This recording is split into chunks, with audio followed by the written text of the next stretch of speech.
Good afternoon, everyone. We're now in Mark chapter 8. Thank you for your questions that you had on Mark 7. And again, I encourage you as you read through the Gospel of Mark, call me, email me, send me a text.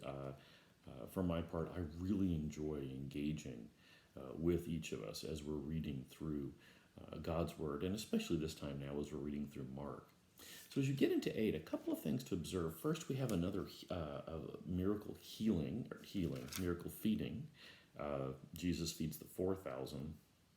And note at the very end, the 7 baskets, the fullness and the completion of the number 7. And think back also to the feeding of the 5,000 and how, go back and reread both of those and see how they're different and see how they're the same. Different miracles, but similar conclusions, and I'll leave you with that one. The next is this section here between Mark 8:11 and 8:21, as Jesus talks about the Pharisees. So notice that the demand for a sign comes right after a miraculous event.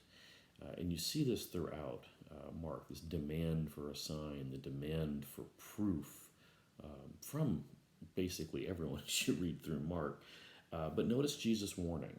Notice Jesus' warning in verses 14 through 21 about the leaven of the Pharisees. Ask yourself about leaven. What is that? And you might ask yourself how that warning applies to us as we look for signs. Notice also the healing of a blind man.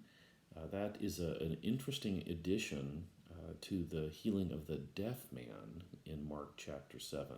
So we see Jesus feeding the people. We see him healing a deaf man, healing a blind man, the fullness of the goodness of who Jesus is. And the last part is where I would ask you to spend a fair amount of time meditating this week, starting at verse 27 all the way through chapter 9, verse 1. It's not a very long section. But notice the way that Peter's confession, his statement of who Jesus is, that he is the Christ.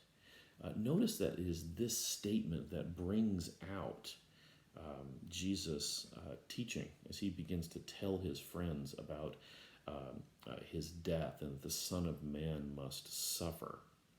So the point I would leave you with there is to think about, what does it mean to say that Jesus is the Christ, the Messiah, this great conquering king? And what does it mean for the Messiah himself to say that he is the Son of Man and he must suffer? Have a good afternoon. Remember, if you have any questions, please give me a ring. Thanks. God bless you.